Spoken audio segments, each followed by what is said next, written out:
So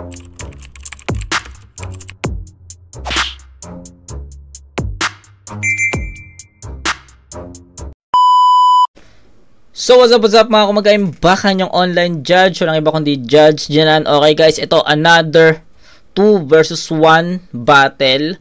Pero ang pinagkaiba lang sa 2 versus 1 na napapanood natin sa ibang liga, may kalaban talaga, no? May isang battle MC na pinupuruan ng dalawang battle MC. Pero dito kasi ang nangyayari sa flip top is magkakaroon na ng 2v1 kapag yung isa is hindi sumipot. So pang ilang review na natin to na 2v1 sa flip top. Na-review na natin yung Romano Rapido na hindi nagpunta hindi sumipot si Romano, kaya ang nagkampi si Rapido at si Liljan. Napanood na rin natin yung Sak Maestro Fonger, pero ang nangyari is ang naging kalaban naman ay ang naging kampi naman ni Sak doon is si Saito. Pares nilang tinitira or binabanatan si Fonger. Then kanina which is uploaded kagabi yung Alex and Maki versus Fonger. Si Fonger na naman, yawa si Fonger. So ngayon naman, ito mahirap kasi 2v1 battle pero audio lang siya. So I don't know kung paano natin bibigyan ng ng halaga to. Pero it's a pleasure na mapanood or mapakinggan to. Siguro tuloy-tuloy natin papakinggan. 'Di ba? Ganun pa rin no. Parang may mga may mga photo slides naman. So tignan natin. Pero isang karangalan na ma-review yung ganitong klaseng battle na iba siya sa mga 2v1 na napanood natin sa flip top kasi kahit papaano video yon. So ngayon naman video na ito kasi photo no, photo lang, ginawang slides lang. So ayun, tignan natin. Kaya shoutout ulit kay Joven Sandalas kasi alam niya yung mga ganitong klaseng battle no. Kasi alam ko na request niya to. Matagal na niya na-request to yung lumabas yung natin, review natin sa Sak Maestro, Fonger, tsaka Rapido Romano. Alam ko isa to sa mga na-request niya, kaya matagal na to. So, shoutout Jobinson Dallas. So, ayun. Pakinggan natin. Game. Mauna. Unang banat game. Kay Nico, pakinggan natin Day 3. Max, basta ka na. Bago yung laban natin nung day 1, may sakit din ako. Kaso, pinili ko magpahinga. Pag-ensayo, pinagpalit ko sa tulog. Di ako naging katulad mo. Natakot magsayang ng pagod. Sinilip mo ba na maliit lang ang yung tsansa na sa bibigay ko sa yung gusot? Kaya imbis na magmagaling, pinili mo na lang gumawa ng palusot. Tangin na. Okay. May pagka-freestyle yun Para sa akin, may freestyle yun. So kung ano man yung naging kalagayan ni Maxford nung nung time na to. Sabi ko sana Fonger Pinili mo na lang gumawa ng palusot. Tangin na. Akala mo kahit pumunta ka dito may chance ka manalo. Gago. Malhawak isip ko. Kaya kong isipin na si Maxford na sa pagkatao mo. Game. Totoy. Nagnakaw ka ng oportunidad sa dahilan na ikay gutom. Pwes sa kote ka ngayon, tamang hinarap mo kahirapan. Lalamunin ka ng gutom. Pero maswerte ka pa na kahit na mas maanta ka pa sa beef ng mga MC na pa, di ba'y sinikmura pa kita. Rekta sa bituka, kung gusto mong makalaya, hintay mong itahe, pakitang putang ina mo ka. Tinikman mo tadhana, anong lasa, mapait ba? Kinakaibigan mo ko bata, ano yung akala ko'y mabait ba? Pwes tanga, mali ka, hindi to, naiya. Pag tinaniman kita ng bala, kahit payatis ka sa lupa, magiging pataba ka, natapakan ka na sa hukay. Gusto mo pang makalaya, ano ka, siniswerte? Yung tamang oras ng pagtakbo, ba't di ka agad na tumakbo? Masyado kang pabebe. Duterte! Tangina, Bisayang lover boy. Pumarito para hanapin forever mo. Pwes sakto, ako'y kupidong namamarel, di panat palaso ang bitbit. Pagkalabit dinig nyo ang hit sa puso. Pagkaputok sa dibdib, bang! Kay pagkabagsak, backtrack, backstab, saksak sa likod pa akyat. Hanggang sa bungo may mag-crack-crack. Alias Manero pagkabag... props kay Nico doon, men.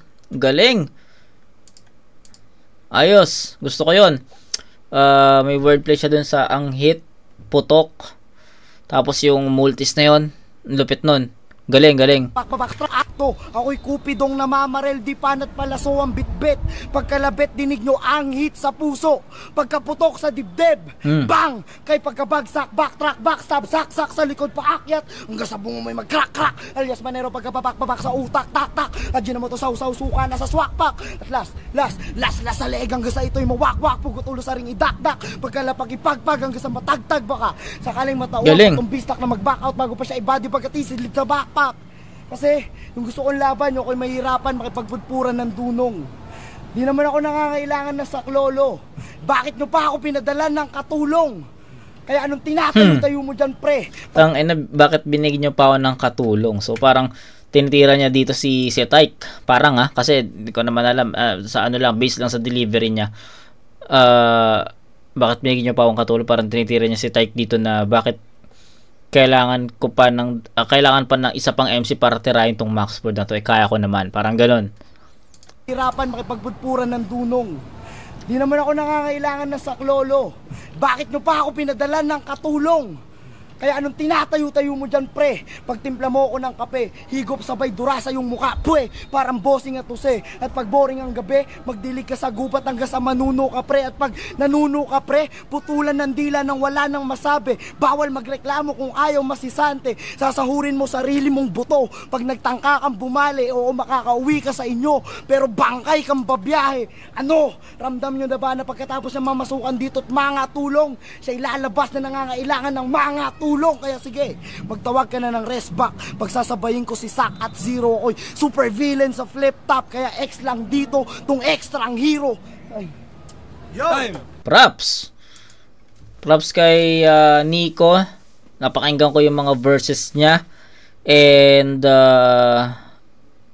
sa akin, yung intro niya, para sa akin, ano yun, freestyle yun. Tas yung meron siyang siningit doon na bakit binigyan nyo pa ako ng katulong, para saan is freestyle din. So napag-combine niya yung ang galing lang ni Nico sa part na yun, kasi napag-combine niya yung freestyle niya, hindi siya nawala di ba? Kasi yung iba pagka freestyle nawawala pagdating ulit sa sulat, no? Kay Nico is na nakapag-start siya, slow start, actually nag-start siya sa freestyle, tapos okay yung writtens niya, pasok yun para sa akin, tapos yung mga multis niya. Tapos gustuhan ko rin yung bakit binigyan pa ako ng katulong. Ito ang inalangas nun. Tsaka ang wordplay niya, yung ang hit, putok sa dibdib, putan lupit nun. Gusto ko yun. So far, ang ganda nung freestyle. Umpisa, tapos nasa gitna. Tapos kung paano niya tinapos, galing. Freestyle, props doon. Wordplay, props doon. Pero solid na Nico yun. Pakinggan ko yun, solid yun. So I think kung kay Max Ford niya talaga sinabi, puta, diba? So, yun. Tingnan natin si Tyke kung paano niya babanatan si Max Ford. Pero, for sure, may siya dito. May rebut o reply kay Nico, kasi medyo, medyo, tinira rin ni Nico si Tyke So, game. Tangina mo, Max Ford. Buti na lang, hindi ka dumating. Kasi gago ka, kahit nakarating ka rito, tangina, talo ka pa rin. Okay. Nagulat yung mga tao, tumayo ako sa harap, kala nila Tyke versus Nico part 2. Hindi. Ikaw kalaban namin, fuck you. Alam mo, mas saludo pa ako sa mga taong sumasabak sa battle na meron dala. Yung tipong sumulot ng linya ng abot sa makakaya nila. Tumatayo sa entablado, binibigay lahat ng walang halong kaba. Kaysa katulad mo na mismo nung araw ng battle, nagdadahilan ka, nakakahiya ka, tanga. Diba? Kinakawawa na nga yung mga Bisaya, pinapahiya mo pa. Ba't di mo na lang kaya sabihin sa buong mundo na ikaw na lang Bisaya mag-isa? Kasi buti pa yung mga kababayan mong galing sa inyo, bumiyahin ng malayo, nakipagbasagan ng bungo sa mga taga Manila, humalo. Hindi katulad mong, sir, may sakit ako, hindi binababiyahin ng pamilya. Tama lang yan, at sa flip top, huwag ka nang kahit kailan magpakita.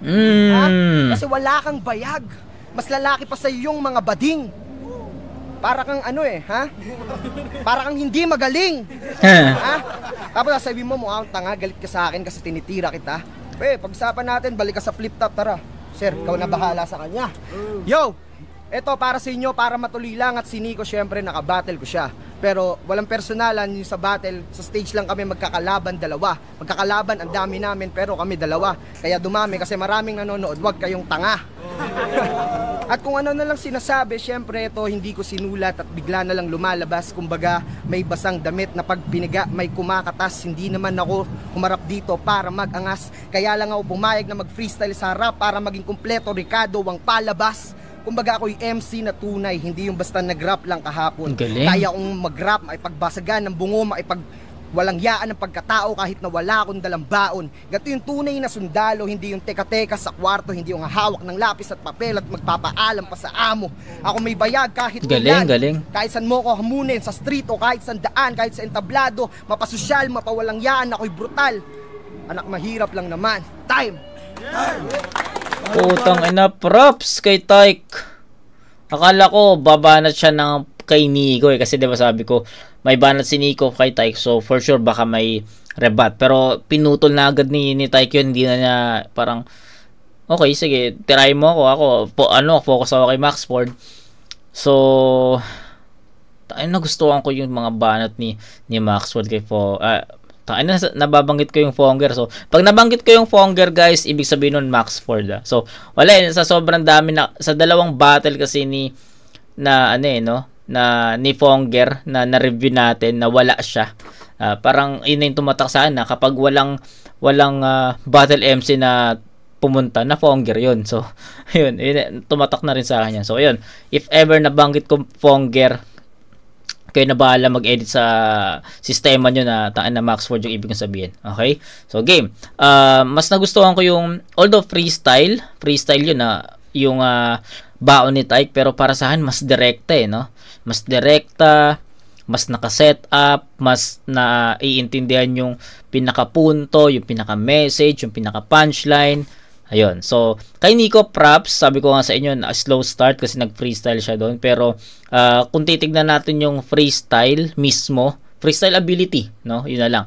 I think I'll go with Tyke doon, no? Pero sa writtens, ang ganda ng writtens ng kay Nico kasi andun yung andun yung tawag dito, mga wordplay, mga multis, props doon. Pero, we're talking about versus Max Ford no?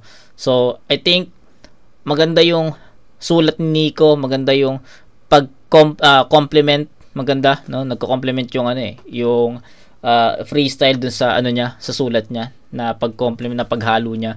Pero sabi ko nga, we're talking about versus Max Ford. So I think I'll go with Tyke. Ang ganda ng pili ni Tyke sa mga salita na babagay dun sa gusto niya sabihin. Kaya props kay Tyke doon. Solid 'yon. Para sa akin, Tyke yung versus Max Ford, versus Max Ford. So Tyke 'yon. Ina, Max Ford, narinig mo 'yon, gago. Sobra mong pinaya yung lahi ni Syke. Tangina, buti pa siya kahit hindi handa. Yung mas malakas talaga sa'yo si Tyke. Okay, game. Itong Bisayang to, Davao's emo. Loner type ka, iho. Ikaw yung tipo na pag may inuman, di niyayaya. Iniiwasan ka nilang makasama. Mga nakakasama mo sa kanta, pilit. Gagong rapper, lakas makakabit. At ang mas masakit, yung info galing gagong rapper, lakas makakabit. So, ayos yung reference ni Nico dun Iniiwasan ka nilang makasama. Mga nakakasama mo sa kanta, pilit. Gagong rapper, lakas makakabit. At ang mas masakit, yung info galing pa mismo kay malupit. Ayaw ka daw nilang kagrupo kasi ikaw daw ay salot sa lipunan. Jejemon sa lansangan, peste sa tahanan, kupal na kaibigan, walang kwentang kalaban. Tangina, patapon na pala yung buhay ba't di ka papakamatay? Para sa mga di nakakaalam, Abu Sayyaf kanyang itay. Pamemerwisyo ng airpods mo, sobra nang nakakabanas. Paano kung ipagiganti ko, Pinas, tamang gamitin ko pa ang batas? Sample. Ikaw naman tong kikidnapin ko, wala kang magagawa kahit anong gawin mo. No need for ransom, pagkatao mo walang value to. Palaklakin ng volume to, sabay lights out, damn. Wasak trip mo, suicide bomber sa jeep. Puta ang chip mo, notepad mo tissue, pamunas lang ng shit ko. Danny Granger ng Pacers, wasak teeth mo. Pagka punchline sa bibig, para madugo naman mas beat mo. Sabay singutin mo armpit mo, damahin mo ang hit mo, o ang asim mo. Pero linya mo aalatin to, parang pinagulong mo'y asin bro. Patay tong batang to, na denggoy na hasin to. Magsampa ng kaso pamilya mo, wala yung kaso sa Nico, tamang hawak ang batas. Parang si Batas yung delivery ni Batas na basta may ganong delivery si Batas yung ganon. Yung kung ano yung napapakinggan nyo na deliberation ni Nico.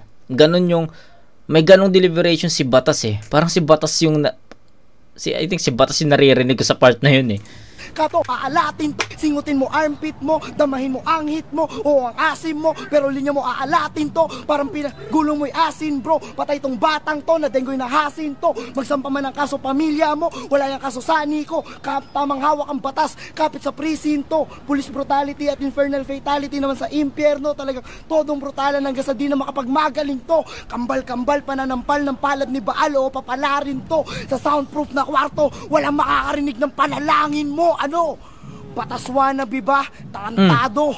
Ito'y galawang kampyon sa Tanico Evolution na kanyong Panginoon. Kaya kung hinahanap ka na ng Air Max Mopes, bibitbitin kita sa inyo, ulo pugot, gawing parol isabit sa tapat ng bahay nyo, sabay katok. Tao po, mali! Halimaw po! At paglabas ng nanay mo, tiyak na babahan ng luha habang nakikita ka na agapos. Ito'y bagyo sa inyong pamilya na walang bagari pagkatapos. Tangina mo! Ano ako, masama ba ako makukulong? Tarantado, hindi. Nilibing kita ng buhay. Di na tayo pantay pa ng estado. Tandaan mong hawak ko ang batas. Judgment Day ngayon. Ako lang din mismo ang hurado. Galing! Tong ina. Gusto ko yung yung sinabi niya na batas wannabe ba? So, kasi parang inabsorb ni Nico pansamantala yung estilo ni Batas sa pag-spit nun. Kaya gusto ko yun. Nagulat ako doon na parang sabi ko katunog or ang naririnig ko si Batas sa ganong delivery. So, ganda nun. Nagustuhan ko yun. Ano ba natin? Yo Max, kilala mo si Righteous One, di ba? Pasaludo pa ako sa kanya, kaibigan. Kasi isipin naman yung taong nasa wheelchair, may paninindigan. Ooh! Sa stage, nag-rap. Ano ka ba? Magkano inistapan niya sa'yo, sir? Bayaran mo na lang ha. Parang si Ponger, wala nang mukhang maiharap. Kayo lang yung nagpapababa sa reputasyon ng rap. Mga MC'ng matapang sa Facebook, puro yabang at dada. Pero sa mismong araw ng battle, di nagpapakita mga walang magawa. Tumanggap ka pa ng battle sa Davao. Tinalo mo si Krega, wow. Tapos pagdating ng Ahon 6 dito sa Manila, di ka lumitaw. Kaya wala rin silbi. Kahit mapakita mo yung galing mo sa mga kababayan mo, syempre pahiya ka pa rin sa lahat ng tao sa buong mundo paglabas ng laban na to. Sa di mo pagsipot, ako'y nagtataka. Rapper ka Max, pero baka kaya hindi ka nakarating, ikay nagsasaka, nangingisda, kumukuha ng bunga sa puno. Ano kaya inaabangan mong lumitaw yung engkanto sa nuno, sa punso? Gago, ang payat mo. Tapos lumilitaw ka pang may picture na may hawak ang Indian pana. Yung galawan mo talagang nakakahiya pang bata. Baliw na nga si Nico, mas baliw ka pa. Mongoloid na nga si Nico, mas mongoloid ka pa. Gago. Galing na nga ni Nico, takot ka na. Di ba? Nagdadada ka sa Facebook, sabi mo, Nico, talagang papatayin kita. Lumabas yung laban namin ni Nico, sir, may sakit ako, hindi ako makakapunta. Ang ina. Kung may galawang Breezy, galawang Hokage, ikaw galawang supot. Tago mo na lang yung titi mo, di ka lalaki, wag ka nang umiyot. Ginagamit mo lang yung popularity ng rap para makasundot. Gago, ina mo. Time. Okay, props doon kay Tyke, pero I think mas nagustuhan ko naman yung mga banat ni Nico para kay Max Ford sa round 2. Round 1 binigay ko yun na sa comparison kung paano binanatan ni Nico si Max Ford at kung paano binanatan ni Tyke si Max Ford. Para sa akin, mas nagustuhan ko yung freestyle ni Tyke doon. Pagdating sa round 2, nagustuhan ko naman yung sulat ni Nico kasi alam naman natin, 'di ba? Naganda tong mga to at nagsulat to para sa maging kalaban nila. So unexpected naman na na hindi 'di ba? Yung hindi pagsipot. So I think handa si Nico talaga dito sa battle na to. And yung round 2 niya, in-spit niya ng malinaw, maayos. Nagustuhan ko 'yon. Yung mga naka-multi sa yung pag-absorb niya sa style ni Batas sa pag-spit, nagustuhan ko 'yon. Props kay Tyke doon, pero I think mas better yung freestyle ni Tyke sa round 1 compare sa round 2. Although pasok pa rin naman yung mga jokes niya dito, yung mga punchlines at mga jokes. I mean, punchlines, jokes, tsaka yung freestyle, ibang freestyle niya, okay yun. Pero I think mas masakit, mas malupet, level of difficulty yung ginawa ni Nico kay Maxford sa pagkakataon na to. So, yun, round 3, pakinggan natin. Huling banat, Nico. Yun, speed ko na lang verse to. Tangina, total, wala namang kwenta kalabang ko eh. Game. Si Maxford, may titulo na siya bilang papas lang. Pero pag-usad na natiling makupad. Kasi ang mga tao walang pakialam sa papas lang. Parang pamamas lang sa mga lumad. Marami ka na nakatay. Sinong may pake? Di ka kasing sikat ng ISIS. Pinangalandakan ko ang ipagdasal ka nila, pre. Pero mas nag-alala pa sila sa Paris. Kaya anong mapapala ako kahit chibugin ko tong hinain nyo? Malamang magtanong lang ulit mga makukulit na unggoy sa net kung kailan battle ni Sinyo. O di ba tinalo mo na siya dati? Mas anyo ka na palang peligro, kaso Danes ka pwede sa aking teritoryo. Tamang nag-isa buhay ka't pinabagsak ng Kristo, kaya wag ka nang magtaka kung ba't nandito ka sa aking impyerno. Bueno, wala nang preno-preno. Nalagpasan ko na karir mo, kaya di ka duwagan pag sinabi kong inatrasan na lang kita. Bueno, wala nang preno-preno. Nasagasaan ko na karir mo. Umatras lang ako para siguraduhin dedo ka na. Kasi paano mo masasabing sa akin mas magaling ka? Kung two-liner ko ay banggaan ng 2 bus na maraming pwedeng mamatay, habang two-liner mo ay modest at whisper na madugo lamang sa puday. Kasi laban niya kay Keja, round 2 panimula niya. Mula sa paglipad sa ere, bigla niyang kinonekta. Sa pagsalubong ng fireworks, anong punchline? Katy Perry. Sabay biglang bumali. Kanyang sinabi, di siya sasakay ng super ferry. What the F? Anong connect? Tangina, mistula ka tuloy, arcade player na bobo. Kung ano-ano na lang pinagpipindot mo, makabuo lang ng combo. Kaya opensa mo palyado, sa ulongga po mo tombo. Pag supalpal ko walang modo, di ka lang basta bugbog sarado. Ikay laglag pa bobo, di ka lang basta Bong Navarro. Ikay Miko Soto sa kondo.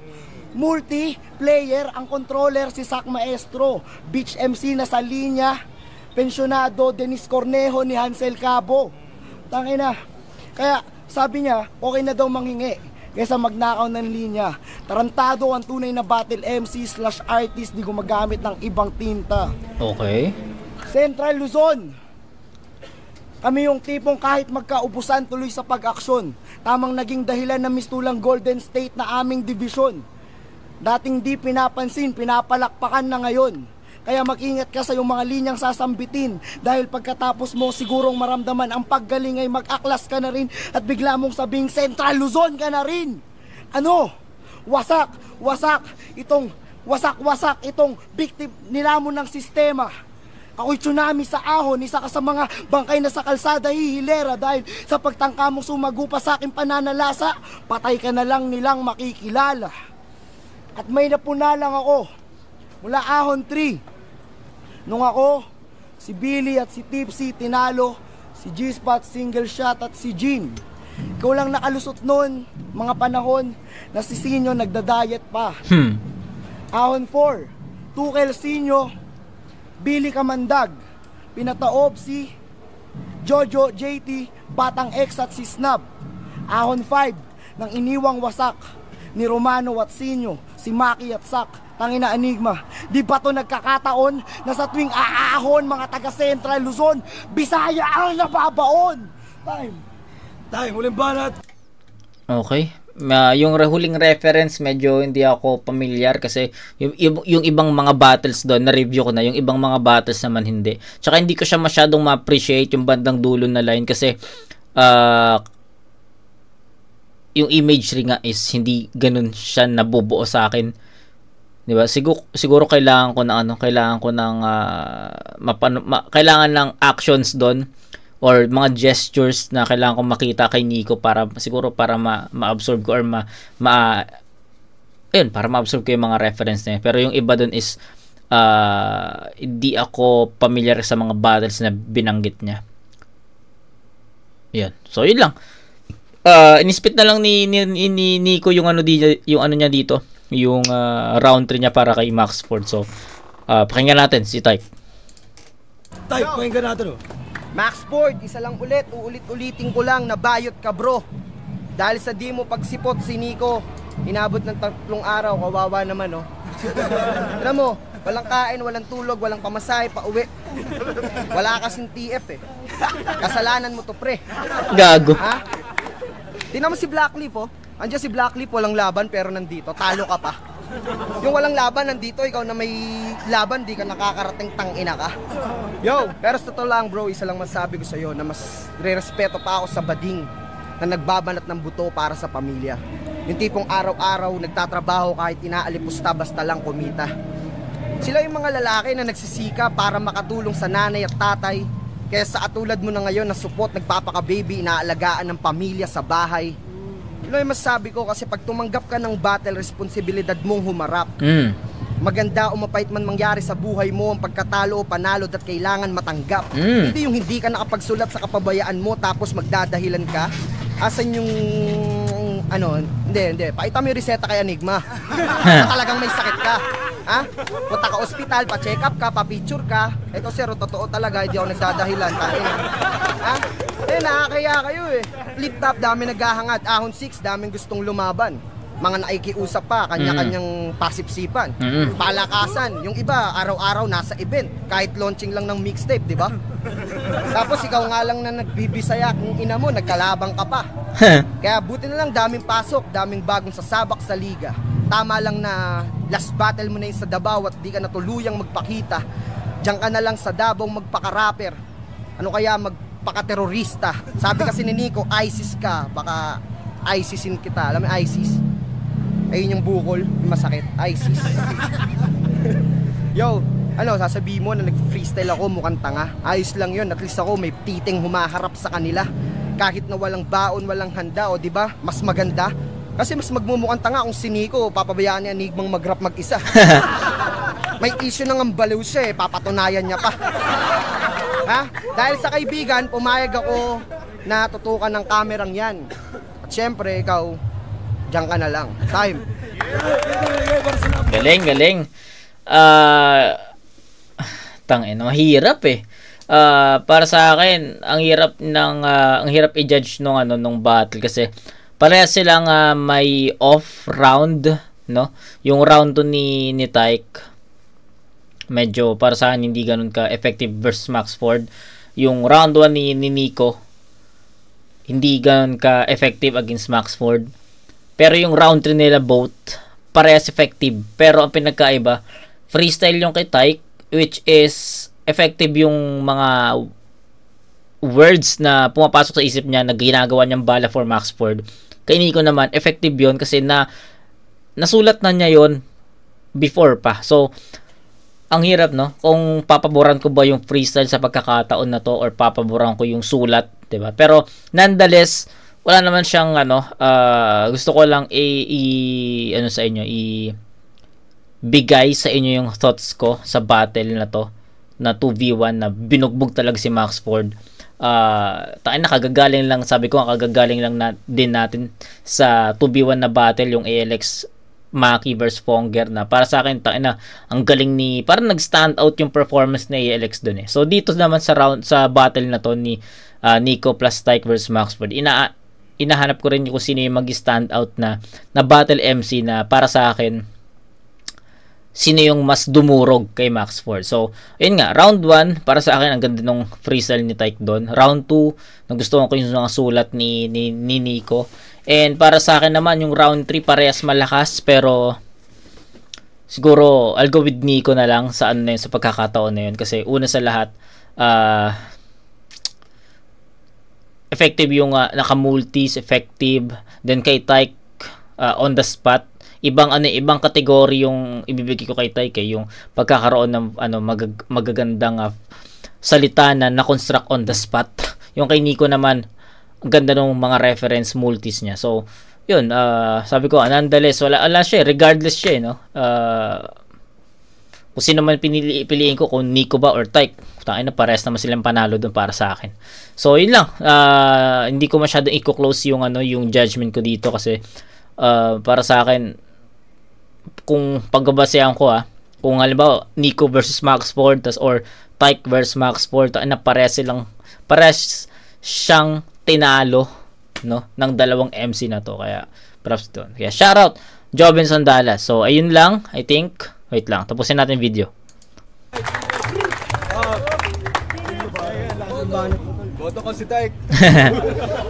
Wala nang judging pero wala nang judging yung battle yun. Shoutouts kay Tyke at Nico. Max, alam kong hindi mo naman talaga sinadya katulad ng kay Fonger, talaga nagtago. Pero yan yung nangyari sa'yo. Okay. So, ayun. Props kay Boss Enigma sa sa pag-consider, no. So, ayun.